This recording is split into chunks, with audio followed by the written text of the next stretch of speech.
يا حاج كرداشي بالثلاثه يا حبيبي بالثلاثه. ايه هو اللي بالثلاثه؟ يا باشا انا جبت لك حاجه من جماعه الافار كان ها. يا اخي انت مش تسال عليها من الصبح؟ ليه يا ملاك؟ يا اخي داير على حل شعر من في البلد يا اخي، والناس كلها بيقول ده الحاج كرداش اتعرض. ليه كفى الله الشر يا ليه؟ اخي اقعد قدام الماتش بتاع الاهلي، جماهير الاهلي تشتم في زيزو، اقعد قدام الزمالك جماهير الزمالك بتشتم في امام عاشور هو ومرته. يا اخي اروح فين طيب ولا اجي منين يا اخي اخي؟ امام عاشور يستاهل بس يا اخي ايه؟ الناس دي دينها راح فين يا اخي؟ طيب عقدتونا يا اخي، والضغط اترفع يا اخي، والصدرات اتفجرت بعلاجها. يقول لي امام عاشور يستاهل بس زيزو ذنبه ايه؟ طب زيزو ذنب ايه يا اخويا؟ طب احنا عايزين نهدي النفوس يا ما اخويا. امام عاشور يستاهل عشان خاطر لما يحفل على الزملكاويه. يا اخويا احنا مش عايزين ما فيش مبرر، ما فيش مبرر يا اخي. كل شويه يقول النفاقه وده تحت الرجل، ده كل ده كلام يا اخي، كل ده كلام اصلا لا يليق يا اخي باللاعب يا اخي. خلي بالك من لا الصراحه غلط. طب ايه طيب يعني دونجا دلوقتي لو سحب بالونه مش قصتها في الاهلي كده؟ مين؟ دونجا لو لا ما هو متربي، خلاص خدها من امام عاشور. ما هو متربي. واصل التحفيل ده اصلا في الدوري الانجليزي شغال يا اخويا.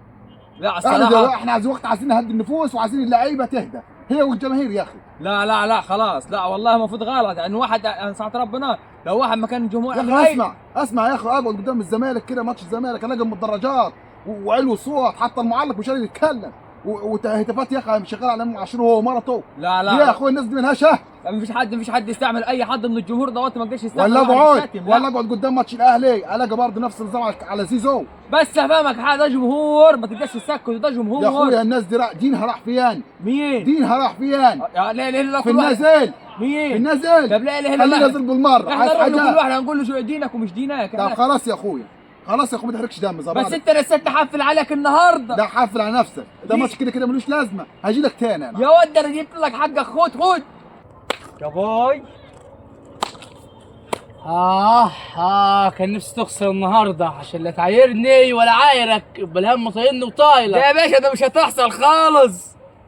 ده مستواكم، هو ده مستواكم اللي بان امبارح، هو ده مستوى، ده اخرك يا باشا. تخسر بالثلاثه وتخسر بالاثنين. حقك يا عم قول، بس انت ما تنساش ان الاهلي ما عندوش صفقات. مش حاجه، الاهلي ما فيهوش لاعب اجنبي، ما فيش كل اللعيبه محليه، ما فيهوش في لعيبه ما تلعب في مراكز غير مراكزها. مش حاجه. لا الله مش الزمالك نفس النظام يعني. الزمالك اللي اعلن عن صفقات. هو الزمالك. طب الصفقات انت الزمالك عنده اجانب، صفقات اجانب. مش لك مش لك ساعة. اسكت. الاهلي لما يلعب بدون اجانب. بس اسكت. مين ده؟ الاهلي لما يلعب بدون اجانب في لاعيبه كثيره بعيد عن مراكزها. لا اله الا، مش انت اللي مشيت برستاو؟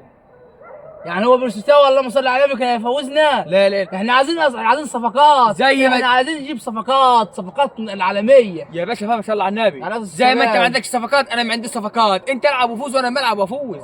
كيف ما عندكش صفقات؟ بس عندك اجانب عندك. ما انا افهمك على حاجه دلوقتي. انت سيف الدين الجزيري النهارده جاب هدفين.